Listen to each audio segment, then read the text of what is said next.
Qu'est-ce que tu fais encore dehors, Francis Ngannou? Pourquoi tu n'es pas allé te rendre à la police?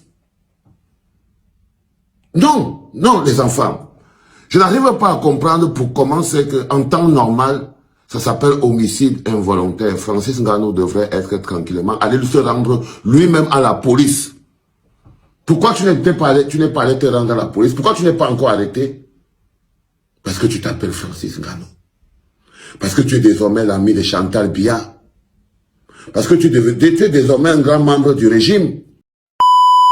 En fait, quand on dit que le problème de l'homme ne vient jamais loin, mais il faut certaines situations dans la vie pour comprendre vraiment qui est avec toi, qui n'est pas avec toi. Il faut des situations pareilles comme ça pour savoir qu'il y a la majorité des gens qui n'aiment pas Francis Ngannou. Il y a des gens qui n'aiment pas Francis. Il y a des gens qui ont vraiment besoin qu'il coule. Il y a des gens qui veulent qu'il tombe. Il y a des gens qui veulent que s'il pouvait même quitter là.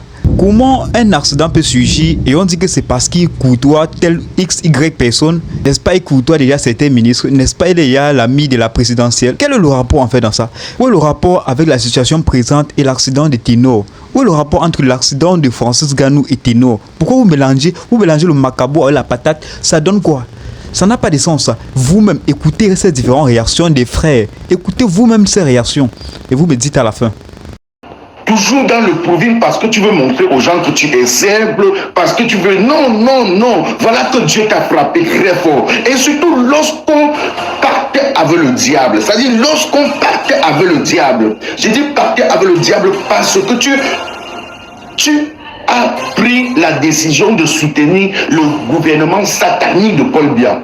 Tu as pris la décision de soutenir le gouvernement satanique de Paul Biya. Au point où tu as eu le courage d'aller dire à la télévision qu'au Cameroun, un Ben Skinner dépasse quelqu'un qui vit en Europe. Je dis, tu as pris la décision d'aller à la télévision et dire qu'au Cameroun, un Ben Skinner, quelqu'un qui fait la moto, qui gagne à peine 1000 francs par jour ou à peine 2000 par jour. Tu as pris le courage d'aller t'asseoir devant la télévision et dire que quelqu'un qui fait la moto au Cameroun dépasse quelqu'un qui vit en Europe. Francis Ngannou, tu sais ce qu'on appelle le karma? Voilà le vrai karma qui t'a frappé. Parce que tu es désormais un grand membre du régime. Pour ceux qui nous prennent en ce moment, vous avez lu vous-même ce qui se passe sur Internet. Il se paraît que Francis Ngannou, qui est ici à la clinique ce matin, dans un rallye, un des nouveaux propriétaires, parce que le problème avec les nouveaux propriétaires au Cameroun, c'est que quand ils font déjà partie de la table des rois, ils ne respectent plus rien. C'est la même chose avec le villageois qu'on appelle Ténor. C'est-à-dire que quand ils atteignent un niveau que c'est nous qui avons le pays, c'est nous les puissants. Quand tu as commencé à t'asseoir à la table des puissants, la vie des autres n'a plus de valeur.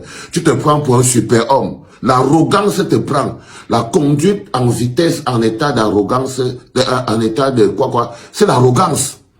C'est l'arrogance. C'est comme ça que Ténor avait fauché une fille sur la route.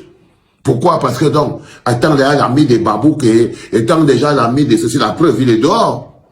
La preuve, il est dehors, il devait être en prison, la petite nous a quittés. Mais Ténor, lui, il est dehors. Vous voyez ce que je veux dire?